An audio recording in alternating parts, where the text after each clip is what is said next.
Да, продолжуваме на оваа тема и во наредниве минути. Фокусот го ставаме на здравјето на најмладите, кај кои особено овој период традиционално доминираат голем број на вируси. И педијатрите од детската болница во Козле потврдуваат дека периодов се соочуваат со поголем наплив на пациенти со респираторни инфекции. Во установата нема слободни кревети, а каков бран на сезонски грип може да очекуваме годинава, дали е очекуван и нормален ваков наплив на пациенти со сериозни проблеми на респираторниот систем и кога може да се очекува стабилизирање на состојбата. Ова се прашањата кои што утринава му ги поставуваме на доктор Драган Дацевски, педијатар од Институтот за белодробни заболувања Козле. Добро утро и добро ни дојдовте. Добро утро до гледачите на Македонска телевизија. Ајде за почеток на разговорот да им објасниме на нашите гледачи како е стартувавме сезонава на грипови, вируси и останати респираторни инфекции годинава. Многу бурно. Има голем наплив на пациенти што се однесува до детска болница Козле. Предпоставувам дека и до останатите и како што се матичните лекари и другите болници во внатрешноста на Македонија, веројатно има зголемен број. Кај нас енормно зголемен број во однос на она што беше претходно. Знаеме, сведоци сме дека некаде околу 2-2,5 години имаше, како да речам, некое мирно затишје, ради ковидот сите си беа дисперзирани, си седеа дома, не се дружеа. Овој период многу почесто се дружат, па заедно со тоа и се очекува поголеми наплив на заболувања. Истото тоа ќе ни предстои веројатно тука околу новогодишните, божитните празници, така да ќе треба да бидеме спремни и на таа работа, дека многу поголем број ќе има. Да. Инаку, што се однесува во почетокот некаде септември месец, релативно беше, да речам така, едно тивко, затишје. Имаше периоди на респираторни потешкоти, имаше периоди на диареална симптоматологија, односно пролив, повраќање.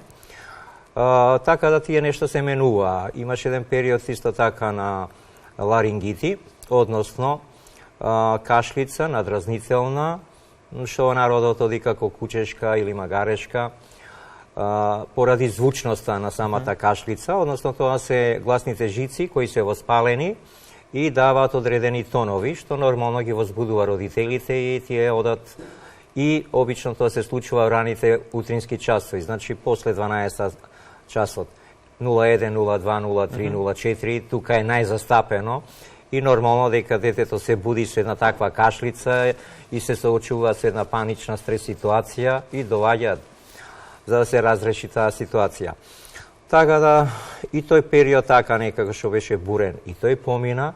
Сега овој период кога почна РСВ вирусот, респираторен синцицијален вирус, што не е само кај нас, туку е во цел свет, стана некои други потешкоти, кај што освен овие кашлици веќе доваѓаат и пораст на температури поголеми, температурите нарочито ги паничат родителите затоа што знаат да бидат на 39, 40 со 0,1, 0,2 и тоа нормално ствара еден така момент на возбуда кај нив и нормално сакаат се да се заврши на брзина, па малку почнуваат така некои ситуации, да речам, неконфликтни, туку секој сака да дојде прв на ред. Тука малце водиме сметка, секој да си дојде и да си постигне она што е потребно. Каква е моменталната состојба со бројот на пациенти со респираторни инфекции во Институтот Козле и колкав процент од вашите пациенти се задржуваат на болничко лекување, а колкав се пуштаат на домашно лекување секако со соодветна терапија? Проста математика не можеме да водиме. Така да бројка како бројка ништо не ни значи. Зошто? Затоа што има некои што се со лесна клиничка слика и тоа, да речам, што туку почнале да креваат температура или почнале да кашлаат или пак им тече носот. Така да, ако се на се брои, ќе искочи дека еден многу мал број се потешко болни. Но не е така, затоа што тие наместо да одат у приватна или пак да одат у примарната здравствена заштита, доваѓаат кај нас. И поради тоа се зголемува тој број. Така да не добиваме соодветно некоја реална слика. Инаку што се однесува до капацитетите, тие се максимално исполнети веќе па од крај веќе на септември месец 100% се исполнети и порано беше борба за едно место, но сега е малце подраматично, бидејќи колку деца ќе се испуштат, толку деца одма се примаат и не останува некое легло плюс, за да може во одредена критична ситуација некои деца што се дојдени да може да се прифатат. Водиме сметка околу тоа, но напливот е голем. Така да успеваме, успеваме сето тоа да го организираме. Инаку што рековте процентуално, па некаде од 5 до 10% се примаат, затоа што реков, она што е лесна симптоматологија, тоа одма у старт може дома да си оди, она што малце, да речам така, средно тешка состојба, кај што има зголемена температура, кај што имаат потешкоти со голтањето, кај што има обилна секреција или веќе таа секреција не е водлеста, туку е гнојава, тука веќе малце по споро оди целата таа ситуација и тие знаат да доаѓаат еднаш, два пати, три пати на контрола. Така да тоа плюс го зголемува бројот на она што реков процентуално дека не може да се произнесеме колку би било. Зашто некои одредени фамилии кај што се побројни, еден со други пренесуваат инфекциите и добиваме контроли, да речеме, кај едно исто дете 3-4 пати. И затоа викам, таа бројка е онака, варијабилна. Но со тешка клиничка слика, во сабота да ја бев дежурен, 5 на кислород, моментално. Веројатно, вчерашниот ден нешто пулс донел или па се смирила кај одредените дечиња. Клиничката слика, па се или се намалил протокот на кислород, или пак се исклучиле од кислородна подршка. Така да, во глобала имаме доста пневмонии, имаме доста епизоди на бронкообструкција, кои некои за кратко време поминуваат, некои подолго време траат.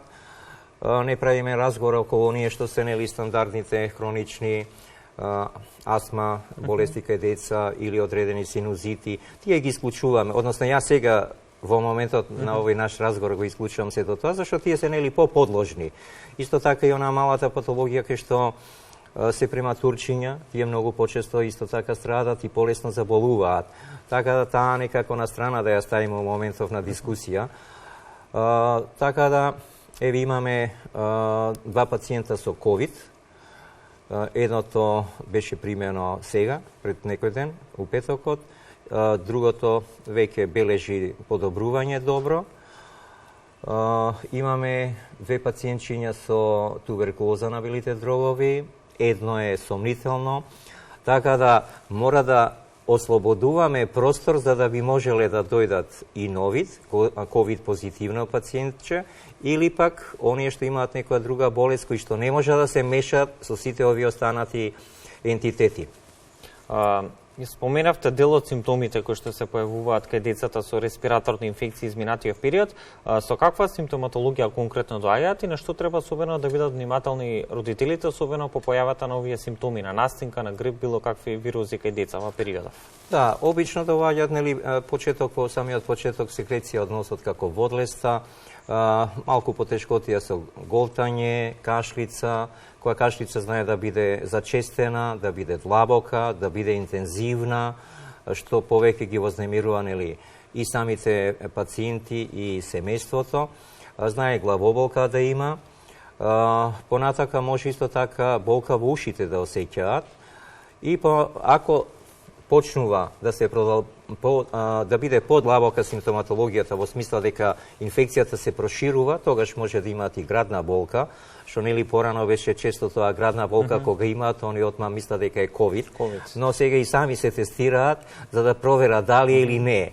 Така да тоа е некако вообичаена пракса кај фамилииве, за да си бидат сигурни со кого се дружат, како се дружат, бидејќи се многу нели зачестени тие дружби, да не пренесуваат. Има една одредена добра одговорност кај самите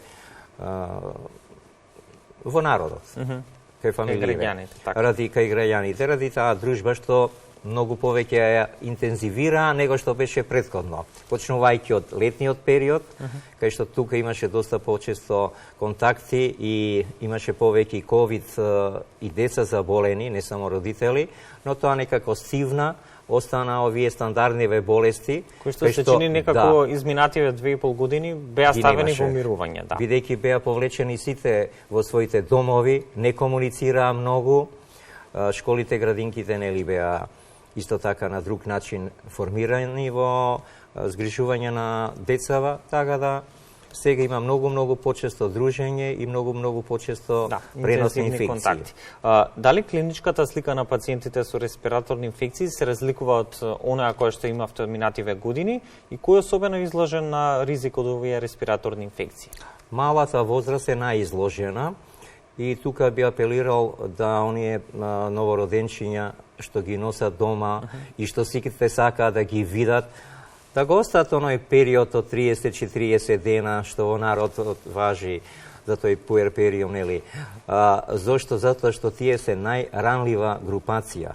И ако на нив од големо внимание, секој сака да го гушне, секој сака да го бакне, да изрази чувство на задоволство, на милост према тоа што дошло на свет едно ново душиче, да речам, детенце.